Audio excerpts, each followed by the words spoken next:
حضرت براء بن عازب رضی اللہ عنہ بیان کرتے ہیں کہ نبی صلی اللہ علیہ وسلم نے فرمایا، جب تم اپنے بستر پر آؤ تو تم اسی طرح وضو کرو جس طرح کہ تم اپنی نماز کے لیے وضو کرتے ہو، پھر اپنے داہنے کروٹ پر لیٹ جاؤ اور پھر یوں دعا کرو، اللہم اسلمت وجہی الیک وفوضت امری الیک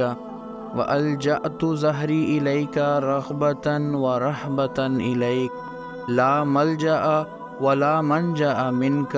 إِلَّا إِلَيْكَ اللَّهُمَّ آمَنْتُ بِكِتَابِكَ الَّذِي أَنزَلْتَ وَبِنَبِيِّكَ الَّذِي أَرْسَلْتَ، یعنی اے اللہ، میں نے اپنے آپ کو کلیتاً تیرے حوالے کر دیا ہے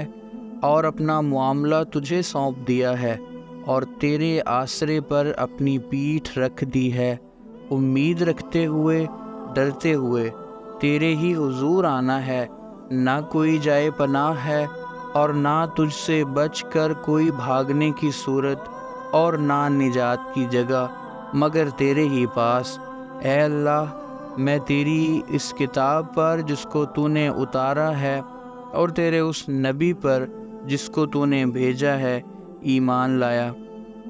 فرمایا، پس اگر تم اس رات مر گئے تو تم فطرت پر ہی ہوگے،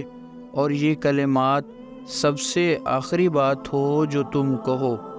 حضرت براء رضی اللہ عنہ کہتے تھے، میں نے یہ کلمات نبی صلی اللہ علیہ وسلم کے پاس دہرائے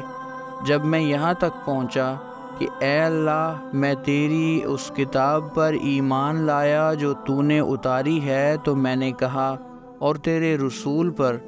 آپ صلی اللہ علیہ وسلم نے فرمایا، نہیں، بلکہ یہ کہو، اور تیرے اس نبی پر جو تو نے بھیجا ہے۔